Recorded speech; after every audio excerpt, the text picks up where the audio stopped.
మధ్యన మధ్యన క్వశ్చన్లు కూడా అడిగితే అడగండి. కానీ ఇప్పుడు ఈ 2.5 గంటలు మనం కూర్చున్నాం. ఎక్కడన్నా ఏదైనా పరుష పదాలు లేకపోతే భూతు పదాలు అశ్లీలు వచ్చినాయా? డెమోక్రటిక్గా చర్చ చేస్తే ఎవరైనా దాన్ని సహించేందుకు సిద్ధం. నువ్వెవరు సహించేందుకు? ప్రజాస్వామ్య ధర్మం అది. సమస్య ఏంటంటే అందరూ కాదు, ఒక్కరు. ఇప్పుడు బిందెడు మంచినీళ్ళల్లో ఒక విషం చుక్క వేసినట్టుగా కొందరు చేసేదానికి ఇలా జర్నలిస్టు సమాజం అంతా సమాధానం చెప్పుకోవాల్సిన పరిస్థితి వస్తున్నది. ఇప్పుడు ఇంతసేపు ఇక్కడ కూర్చున్నానంటే నేను 3 గంటల నుంచి 5 గంటలకు నువ్వు ఎప్పుడన్నా ఒకసారి మాట్లాడుకో అన్నా అన్నాడు. అసలు ఫస్ట్ మీరందరూ ఏమనుకుంటారో వినాల్సిన అవసరం ఉంది. అది ముఖ్యమంత్రి గారి దృష్టికి కూడా తీసుకుపోవాల్సిన అవసరం ఉంది. ప్రత్యేకించి ఇప్పుడు వచ్చింది కేవలం రేవతి గారు, జాహ్నవి గారు చేసిన ఆ సంఘటన దృష్టి పెట్టుకొనే ముఖ్యమంత్రి గారు కూడా అంత తీవ్రంగా స్పందించిన మాట వాస్తవం. నేను ఒక వీడియో కూడా మీ అందరికి వచ్చి ఉంటుంది.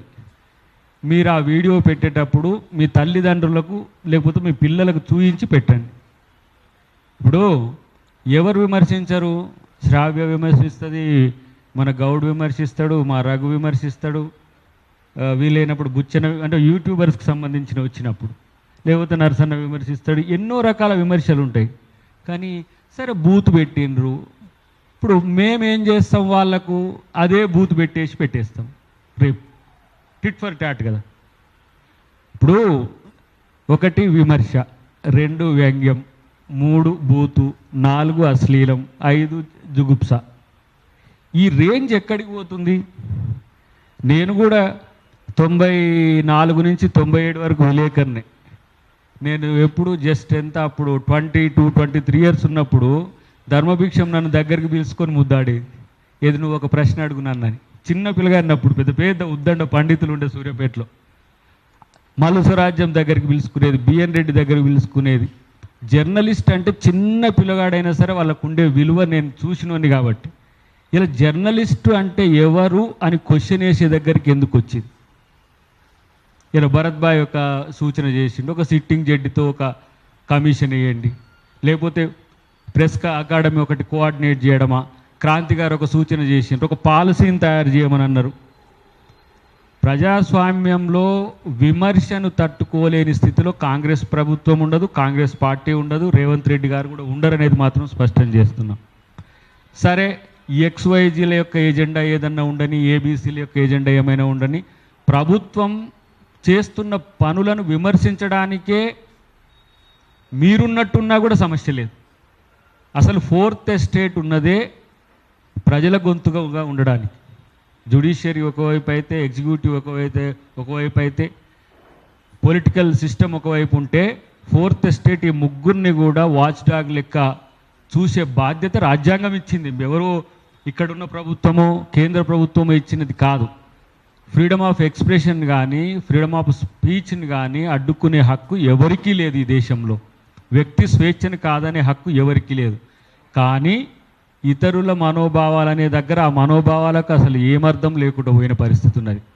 వాడేం చేస్తుండు? మళ్ళీ టార్గెట్ చేస్తే వాళ్ళు అదే అబ్యూజింగ్ వర్డ్స్ వాడుతున్నారు. ఈ మధ్య కాలంలో ఇంకెక్కువ పెరుగుతున్నది అనేది ఒక చర్చ అయితే నేనంటున్నా, ఇది మీరిట్లా చేసిండ్రు అనే దానికి ఫుల్ స్టాప్ పడాలంటే ఏంటి? ఒక కామన్ ఎజెండాతో అందరూ కలిసిపోవాల్సిన పరిస్థితి ఉంటుంది. దానికి ప్రభుత్వంగా ఏం చేయాలో మీరు ఒక సూచన, మీరు తీర్మానాలు చేస్తే ఆ కాపీని మీరు CPRO ద్వారా పంపిస్తారా, లేకపోతే మా ద్వారా పంపిస్తారా, ఇంకా మీ ఛానల్స్ ద్వారా పంపిస్తారా? మీ అభిప్రాయం. ఇప్పుడు ఇదైతే రౌండ్ టేబుల్ సమావేశానికి పెద్దలు రావాల్సి ఉండే, రాలేదు. పెద్దలు కాదు, ఇంకా దాని హోదాలు ఉన్న వాళ్ళతో ఒక చర్చ పెట్టించే ప్రయత్నం చేయాలంటే మీరు ఆ సూచన కూడా చేయండి. ఎవరు చేస్తే ఈ చర్చ ఉన్నతంగా ఉంటుందో, ఎవరు చేస్తే విలేకరి కమ్యూనిటీకి మేలు జరుగుతుందో. నేనైతే నా ఉద్దేశం ఏముండే అంటే జర్నలిస్టుల వెల్ఫేర్ కొరకు ప్రభుత్వం ఏం చేయాలనేది ప్రధాన అంశంగా ఉంటుంది ఒక రోజున అని అనుకున్నా నేను. కానీ జర్నలిస్టులు తర్వాత ఇతరత్ర అంశాల్లో జర్నలిస్టు సమాజమే సంక్షోభంలోకి నెట్టబడుతున్న తీరు చూసి మాత్రం ఒక ఇంత ఆశ్చర్యంగా ఉంది. ఇంకొక ఇంత దీన్ని ఏ విధంగా సక్రమ మార్గంలో తీసుకుపోవాలనేదే ఎజెండాగా ఉండాలి. రాజకీయ నాయకుడు అయితే మనిషి కాదా? మనిషికి వివేకం ఉండదా? వివేకం ఉంటే దాన్ని ఒక ఏమంటాము స్ట్రీమ్ లైన్లో చేయలేమా? ఇలా ఒక్కొక్కరు మాట్లాడుకుంటున్నాం మేమే. ఇంతకుముందే మనోడు మిత్రుడు అన్నాడు, ఒక సంఘటన దయాకర్కి టికెటే రాకుండా చేసిండ్రు, ఒక సంఘటన ఇంకొకరికి రాజకీయ భవిష్యత్తు లేకుండా చేసింది, ఇంకొక సంఘటన ఒకరిని జైల్లో పెడుతుంది, ఇంకో సంఘటన. ఇది నెగిటివ్ వే ఆఫ్ థాట్ అని నేను అనుకుంటా. కాబట్టి మొత్తంగా మనమంతా ఒకటి అనే భావన కల్పించే విధంగా మీరంతా ఉండాల్సిన బాధ్యత ఉందని నేను అనుకుంటున్నా. ఒకవేళ అది లేకపోతే నేను మిమ్మల్ని రిస్ట్రిక్ట్ చేసే, నేను మీన్స్ ప్రభుత్వం మిమ్మల్ని రిస్ట్రిక్ట్ చేసే అధికారం ఎంత మేరకు ఉంటుందో అదే చూసుకుంటుంది తప్పితే ఇంకంతకంటే మీకు ఏం చేస్తే ఇప్పుడు మీరు అందరూ కలిసి ఒక కామన్ ఎజెండాకి వచ్చిండ్రు. ఒక బూతునో అసహ్య పదాలో లేకపోతే అబ్యూజింగ్ వర్డ్స్ వాడొద్దని ఒక నిర్ణయానికి వచ్చింది. ఇంకో ఎల్ఐ వచ్చింది. నేనెందుకు వీళ్ళు చెప్పినట్టు తింటారా వాడు కూడా మొదలు పెడతాడు. అప్పుడు మొదలు పెట్టినప్పుడు దానికి ఏంది అని అంటే మళ్ళీ చట్టం తనే పని దాన్ని చేసుకోపోయే పరిస్థితి వస్తుంది.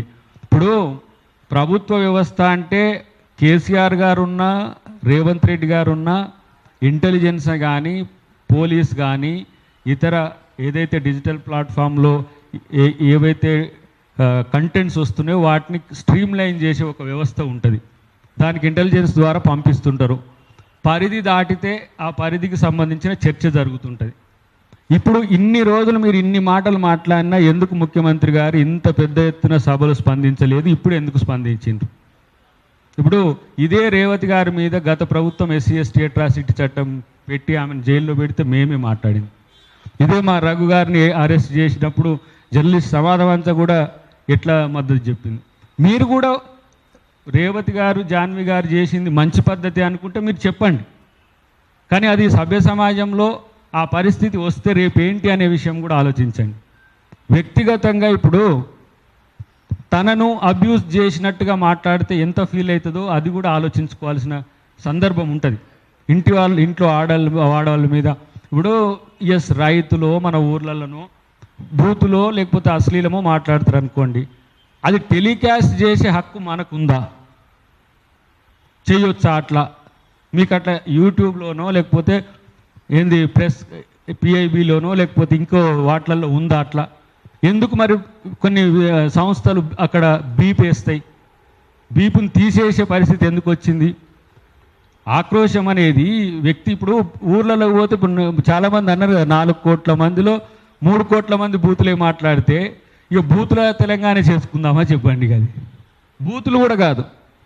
దీన్ని దశ దాటి ఎక్కడికి పోతుందంటే వ్యక్తిగతంగా విమర్శించే స్థాయిలు పోతుంది. ఇప్పుడు అట్లా అంటే రేవంత్ రెడ్డి గారు విమర్శించలేదా అంటారు, లేకపోతే దయాకర్ విమర్శించలేదా అంటారు, ఇంకో సందర్భంలో వచ్చినప్పుడు బండి సంజయ్ విమర్శించలేదా అంటారు, ఇంకో సందర్భం వచ్చినప్పుడు సరే కిషన్ రెడ్డి అన్నాడు అనుకోండి, కొంతమంది మా మీద కొంచెం పరుషంగా మాట్లాడేటోళ్ళ మీద ఆ చర్చ వస్తుంది. కానీ ఎక్కడో ఒక దగ్గర బ్రేక్ పడాల్సిన సందర్భం వచ్చిందని మాత్రం నాకు అనిపిస్తున్నది. నేను గతంలో అధికారంలో ఉన్న, ఇప్పుడు విపక్షంగా ఉన్న పార్టీ మీద నేను విమర్శ చేయను. మా ప్రత్యర్థిగా జాతీయ స్థాయిలో ఉన్న బీజేపీని విమర్శ చేయను. ముఖ్యమంత్రి గారి ఆలోచన మాత్రం నేను క్యారీ చేయడానికి ఒక ప్రయత్నం చేస్తా. నేను పర్సనల్ కలిసినప్పుడు కూడా వారికి చెప్పే ప్రయత్నం ఏంటంటే, ఒక హై లెవెల్ కమిటీని జర్నలిజం దాని యొక్క ఉద్దేశాలను రక్షించేటట్టుగా ఒక ప్రయత్నం చేస్తూనే ఎవరైతే ఈ జర్నలిజం పరిధిని దాటి జర్నలిస్ట్ కమ్యూనిటీకి కలంకం తెచ్చే విధంగా వ్యవహరిస్తారో వాళ్ళ పట్ల ఒక విధానం ఉండాల్సిన సందర్భం వచ్చింది. ఇప్పుడు యూట్యూబ్ పెట్టుకునేట ఆయనే ఓనర్. ఇప్పుడు ఆయననే నేను వ్యాఖ్యాతకు కూడా ఉండాలని కోరుకుంటాడు, వ్యక్తిగా కూడా కోరుకోవచ్చు. కానీ దానికి ఒక పరిధి ఉన్నది కదా. ఇష్టం వచ్చి ఇప్పుడు పెట్టేసి మొన్న ఎవరు ఆయన చూసిండు, ఈ దయాకర్ ఎవరు అసలు, ఈ దయాకర్కి ఎక్కడ ముచ్చట, కేసీఆర్ను బండి సంజయ్ను విమర్శించేది ఎక్కడ, దాన్ని పెట్టు 1/2 గంట పెట్టిండు. అసలు ఈయనెవరో చూస్తున్నా. ఒకవేళ మీరెవరైతే కూడా దయాకర్ ఎవరో చెప్పాల్సిన అవసరం రాదు. నువ్వు ఆ పక్కన ఉన్నప్పుడు ఒక గుద్దొద్దు ఆయన దయాకర్ వాడు నా చిన్న పోరగానికంటే ఎక్కువ, సరే అది వేరు విషయం, వాడెవడో మనకు తెలియదు. సందర్భము ఒక ట్యూబ్ పెట్టుకొని సరే ప్రజలకు మేలు చేయాలనుకున్నాడు. కానీ ఇక్కడ పనిచేస్తున్న నాయకులు ఎవరు, వాళ్ళ క్రెడిబిలిటీ ఏంటి, వాళ్ళు చేస్తున్న త్యాగాలు ఏంది? ఈరోజు నేనే తెలియని ఆయన ఉన్నాడు, ఆ పెద్ద మనిషి ఉన్నాడంటే నాకే ఆశ్చర్యం అనిపించింది. కానీ నాకొకంత నేను కూడా కన్విప్ అయింది, నేను కూడా తెలియని వాళ్ళు ఉన్నారని. కాదు, ఉద్దేశపూర్వకంగా వాడు ఎవడో ప్రొవోకేట్ చేస్తే చేస్తాడు సన్నాసి గాడు, వాని గురించి కూడా మనం ఎందుకు పట్టుకోవాలి? కానీ నేను అంటున్నా, జర్నలిస్టుల త్యాగాలు, నేను నా పక్కన కూకున్న క్రాంతి గారి కాంచి మొదలు పెడితే ఇటు పక్క కూకున్న శివన్నతో పాటు మీ అందరి సర్వీసెస్ తీసుకున్న వాళ్ళం మేము. బుచ్చన్న కానీ రామన్న కానీ, దీంట్లో ఎవరు మన మిత్రుడు కానీ, మా వార్తలు ప్రసారం చేయండి, మా మూతుల కాడ గొట్టాలు పెట్టిన వాళ్ళు ఎవరు మీరు చెప్పండి? మీ పట్ల వ్యవహరించే తీరు కర్కశంగా ఎప్పుడైనా ఉంటుందా? ఒకవేళ ఒక సందర్భంలో మీరు నోరు జారి అన్నారనుకోండి, ఆ రోజు నన్ను ఇట్లా చేసింది కదా ఈయన, ఎందుకు నేను ఆయన అనాలని ఉంటుంది అంతే. ఇప్పుడు రేవంత్ రెడ్డి గారు కూడా ఆ స్థాయి నుంచి వచ్చినా కూడా ఉద్దేశపూర్వకంగా చేసే వ్యక్తుల యొక్క, అసలు నేను సెర్చ్ చేసిన డొమైన్ ఇక్కడ లేదు. ఇప్పుడు నేను నరసింహులు అని ఒక ఆయన చనిపోతే అక్కడికి నేను గోడ దూకిపోవాల్సి వచ్చింది. ఆ కంటెంట్ను నేను ఫేస్బుక్లో పెడితే 3 మినిట్స్లో డిలీట్ చేసిండ్రు. ఎందుకు? ఇలాంటివి ఈ సంఘటనలు సమాజంలో రెచ్చగొట్టే ధోరణి ఉందని. మనకు ఫేస్బుక్ లోకల్ సర్వీస్ ప్రొవైడర్ ఎవరైనా ఉంటే వాటిని ప్రొవోకేట్ చేసే వాటిని రిస్ట్రిక్ట్ చేస్తారు. ఎందుకు చేస్తలేరు? ఈ ఫ్లడ్స్ ఎక్కడి నుంచి వస్తుందంటే ఇక్కడ లేదు డొమైన్. మీరు చేసే విమర్శలకు తట్టుకోలేని ప్రభుత్వం ఏం కాదు. మీరు చేసే ఏవైతే విమర్శలు ఉంటాయో దాంట్లో సద్విమర్శలు ఉంటే స్వీకరిస్తాం, ఏవైనా ఉద్దేశపూర్వకంగా చేస్తే పోనీలే అని వదిలేసే ప్రభుత్వమే. ఇదేం పెద్దగా అంత సీరియస్గా, కానీ ప్రత్యేకించి ఇట్లా కాదరే తీవ్రత 6 డిగ్రీ పెట్టాలి, 3rd డిగ్రీ పడిపోతలేదని చెప్పి పదాలలో మీ యొక్క ఏమంటాము, మీ యొక్క నైతికతను దిగజార్చే విధంగా ప్రవర్తించే వాళ్ళ పట్ల మీరే జాగరూకత ఉండని చెప్పి నేను సీనియర్ జర్నలిస్టులకు విజ్ఞప్తి చేస్తున్నా. ఇలా నిజంగా అల్లం నారాయణ గారో లేకపోతే పెద్దలు సీనియర్ జర్నలిస్ట్ ఉన్న నాగేశ్వరరావు గారు ఇట్లాంటి వాళ్ళు వచ్చి ఉంటే ఇంకా బాగుంటుండే. రేపు ఆ ప్రయత్నం కూడా శివారెడ్డి గారు మీరు చేయండి. ఈ సందర్భంలో మా మీద నిశితమైన విమర్శలు వస్తే వాటికి సమాధానం చెప్పే ప్రయత్నం చేద్దామని నేను కూడా అనుకున్నా. ఈడ జరిగిన సంఘటన మీ ద్వారా కాదు, మీరు లైవ్లు పెట్టిండ్రు, ఇక్కడ ఉన్న ఇంటెలిజెన్స్ వాళ్ళు ఎవరైనా వస్తే వాళ్ళు కూడా రాసి పంపిస్తారు. మేము కూడా ఇది ఒక పర్టికులర్ పాలసీ వైపు, పర్టికులర్ ఒక విధానం తీసుకుపోయే వైపు తీసుకోవాలని చెప్పి మేము అంటాం, ముఖ్యమంత్రి గారితో అంటాం. అన్నిటికంటే ముఖ్యంగా మనం మాట్లాడేదానికంటే భిన్నమైన ఏమంటాము అర్థం వచ్చే విధంగా ఉంటూ ఇతరుల మనోభావాలకు సంబంధించి ఇబ్బంది అవుతున్న అంశంలో కూడా దృష్టి పెట్టాల్సిందిగా మీ ద్వారా విజ్ఞప్తి చేస్తూ, తెలంగాణ సమాజం ఎప్పుడు కూడా ప్రేమను కోరుకున్నది. తెలంగాణ ఎన్నో త్యాగాల తర్వాత, తెలంగాణ దాదాపు 1200 అమరుల త్యాగాల తర్వాత తెలంగాణ తెచ్చుకున్న తర్వాత ఒక ప్రాంతాన్ని విమర్శించడం అనేది కాదు, కానీ అక్కడ బూతులే నడుస్తున్నాయి, అశ్లీలమే నడుస్తుంది అనే పేరు వచ్చిన తర్వాత మనమేమో కవల పిల్లల్లాగా మనం ఆ స్థితికి దిగజారాల్సిన అవసరం లేదు. ప్రభుత్వం, జర్నలిస్టు సమాజమో లేకపోతే పాత్రికేయ సమాజమో మీరు విలువైన లేదంటే గౌరవపూర్వకమైన మీరు అంశాన్ని కనుక ప్రస్తావన తెచ్చి ప్రభుత్వం ముందు పెడితే దాన్ని అంగీకరించి చేయడానికి సిద్ధంగా ఉంది. అట్లనే మీరు కూడా రిస్ట్రిక్ట్ చేసుకోవాల్సిన కొన్ని సందర్భాలు మాత్రం ఉంటాయని చెప్పి తెలియజేస్తూ థ్యాంక్ యూ వెరీ మచ్.